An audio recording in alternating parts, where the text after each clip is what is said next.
Je vous propose un nouveau tutoriel sur jean-pierre-villade.com sur notre nouvelle rubrique la boîte à tutos sur ShellPay 2019 valable pour donc les versions millésime et évolution.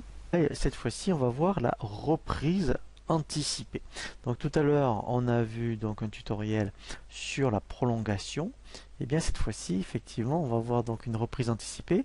Donc le plus simple dans le menu base gestion des absences, quand vous êtes dans arrêt de travail, voilà, ici en fait, donc on a la liste de tous les arrêts de travail et vous voyez là, la prolongation, et on va dire cette personne, et bien en fait, va donc faire une reprise anticipée.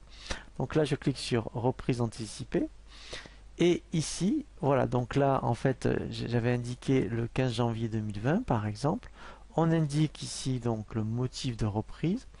Et ensuite, donc là, on fait OK. Voilà.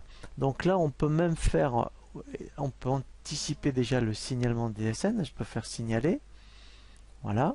Donc là, effectivement, alors là, après, je vous invite à reconsulter le tutoriel sur le signalement des arrêts de travail, hein, puisqu'après, effectivement, c'est le même principe quand on fait un arrêt de travail, un signalement arrêt de travail, pour pouvoir donc générer donc le signalement arrêt de travail en DSN.